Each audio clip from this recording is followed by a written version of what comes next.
France Télévisions a finalement trouvé un remplaçant à Thomas Soto. Dans un communiqué relayé ce mardi 16 novembre 2021, le groupe a annoncé que Laure Guimier, directeur de l'information de France Télévisions, co-animera l'émission politique Élysée 2022 aux côtés de Léa Salamé. Pour rappel, Thomas Soto avait annoncé son retrait en raison de sa relation amoureuse avec Maya Daboulos, la conseillère en communication du Premier ministre Jean Castex.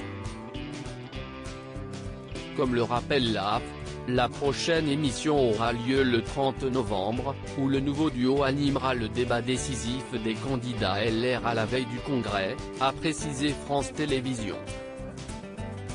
Succédant à Vous avez la parole, Élysée 2022 est le grand rendez-vous politique de France 2 une fois par mois en direct à 21h05, dans la perspective de l'élection présidentielle.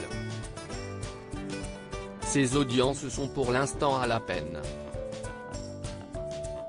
Le premier numéro, avec Valérie Pécresse, candidate à la primaire de la droite, qui affrontait le ministre de l'Intérieur Gérald Darmanin, n'avait attiré que 1,05 million de téléspectateurs en moyenne, pour une part d'audience, PDA, de 5,1%, selon Médiamétrie.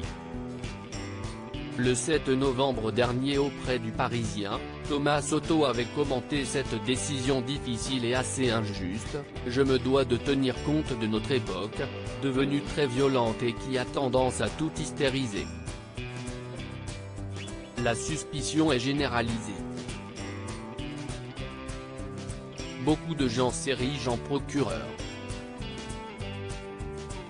Par principe, avant même d'avoir ouvert la bouche, j'aurais été considéré comme coupable, même en étant irréprochable professionnellement.